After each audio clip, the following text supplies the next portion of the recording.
Hello guys, voltamos. Nós vamos continuar agora nossas aulas de inglês, tá certo? Dessa vez a gente vai ver as conditional sentences do tipo 1. Nós vamos usar basicamente as mesmas regras da conditional sentence do tipo 0, tá bom? Vai mudar só algumas coisinhas que vocês vão identificar agora. Bom, a first conditional, ela também vai ser formada por duas frases, né? A principal e a subordinada. Porém, a frase principal ela vai trazer o simple present, aquelas regrinhas que nós vimos no vídeo anterior. E a subordinada ela vai trazer no simple future, aquela questãozinha do will, certo? Aqui, a segunda regrinha. Ela vai expressar situações ou ações possíveis ou prováveis de acontecerem no futuro. Ou seja, pode ou não acontecer aquilo que o personagem está falando no futuro, tá certo? Eles vão misturar esses dois tipos de tempos verbais. Aí aqui embaixo na terceira regra a gente vai ter a frase principal sempre traz a palavra if, a mesma coisa lá da conditional sentence do tipo 0. E usamos a vírgula para separar a frase principal da subordinada, tá bom?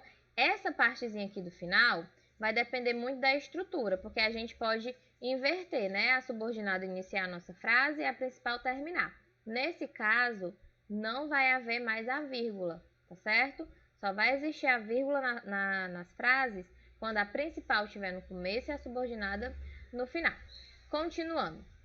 Para a gente dar uma revisãozinha sobre o will, porque nós vamos usar, né, no Simple Future. Então, eu trouxe aqui para vocês um quadro, tá? Mostrando a forma afirmativa e negativa. Elaine, por que não interrogativa? Porque a interrogativa ela não vai ser muito utilizada nas conditional sentences, tá? Então, vamos lembrar aqui. O will, ele deve ser usado na oração subordinada, certo? Jamais você pode colocar junto com o if, tá? Sempre na subordinada. Seguida do verbo principal no infinitivo. O que é um verbo no infinitivo? Está aqui embaixo, ó. É um verbo que não recebe regras, tá certo? Então, aqui eu coloquei na forma afirmativa. Temos will call, will have, will go out. Então, ó, call, have e go out são todos no infinitivo, tá bom? E o willzinho aqui do lado.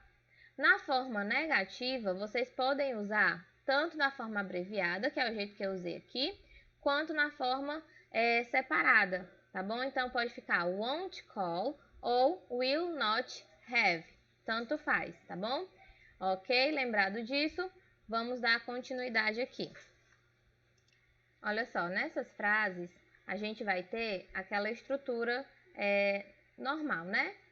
Que começa com a principal e a oração subordinada. Então, aqui nós vamos ter, se eu tiver dinheiro, ó, principal porque começa com if, e o meu verbo, ele está no simple present, vírgula, comprarei um carro. Então, essa combinação will buy, que é o will mais o verbo no infinitivo, ele vai ser, ó, subordinado, ok?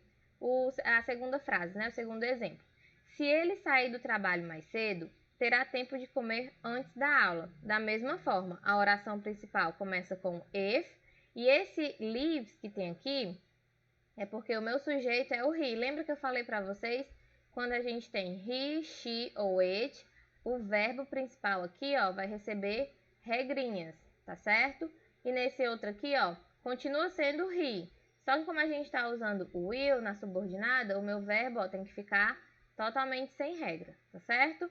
Nesse caso aqui, ó, se fosse para utilizar a regra, seria has e não have. Combinado?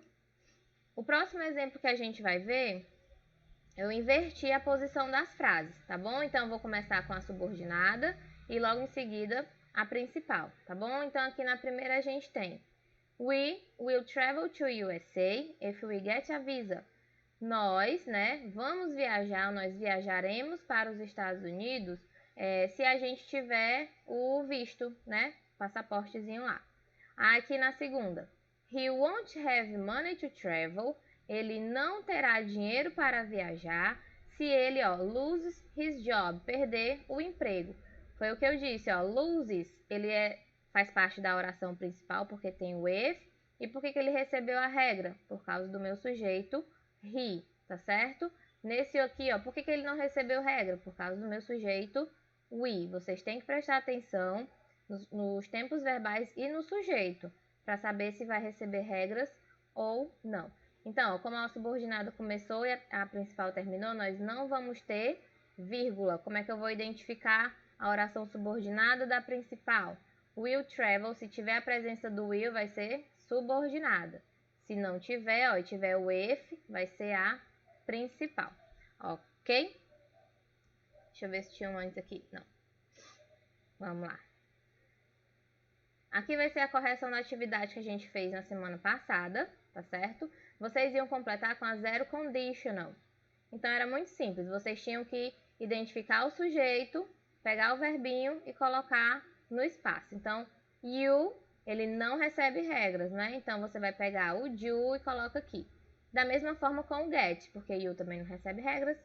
You have. Agora, quando eu falo your body, seu corpo. O seu corpo, em inglês, a gente pode substituir por it. Se ele pode ser substituído por it, então o feel vai receber a regrinha geral, que é o Szinho, tá certo? Aqui, ó, it, o verbo é rain. Se é it, então vai ficar rains, com S, regra geral. Agora aqui, gente, ó, physical education classes, plural. Se é plural, eu posso substituir por they, you, não é? Nesse caso aqui vai ser they. Elas. Elas que? As aulas de educação física. Então, o verbo não recebe regras, tá bom? Então, você vai só repetir happen.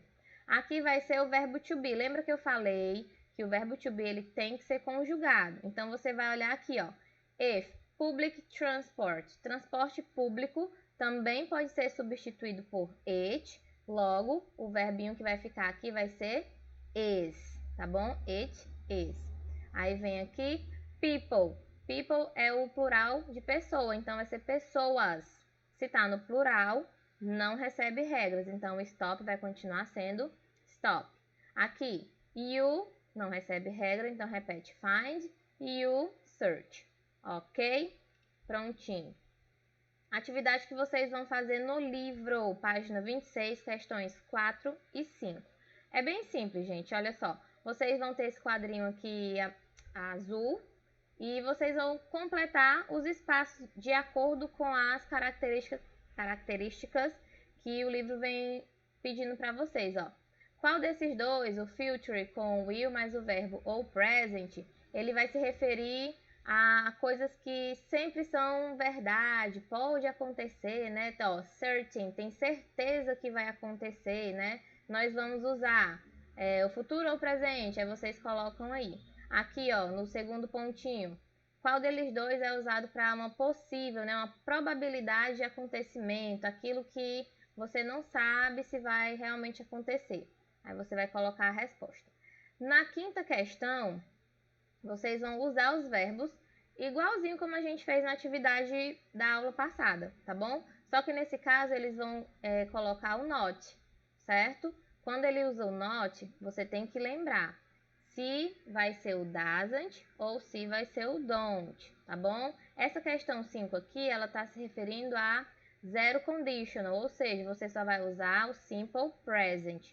Não vai ter o will aqui na quinta questão, só aquelas regrinhas. Por isso que eu disse, se tem o not, você tem que saber se você vai usar doesn't, don't e o verbo que está aí entre parênteses, ok? Então, se eu tenho dois espaços, no primeiro vai ser o doesn't know ou don't know, depende do meu sujeito. E o segundo espacinho vai ser só use, na forma afirmativa, tá certo? Então, observem aí direitinho, leiam, se precisar, procurem na internet para traduzir algumas coisas, ok? E na próxima aula a gente vai fazer a correção dessa atividade, tá bom? Eu acho que é isso, deixa eu só conferir. Isso mesmo, então na próxima aula a gente se encontra, tá certo? E tirem as dúvidas lá no chat. Observem também o horário, tá certo? O nosso é o último, se eu não me engano, é o última aula. Então, eu estarei lá no horáriozinho combinado para tirar as dúvidas de vocês, tá bom? Beijo, beijo. Bye, bye.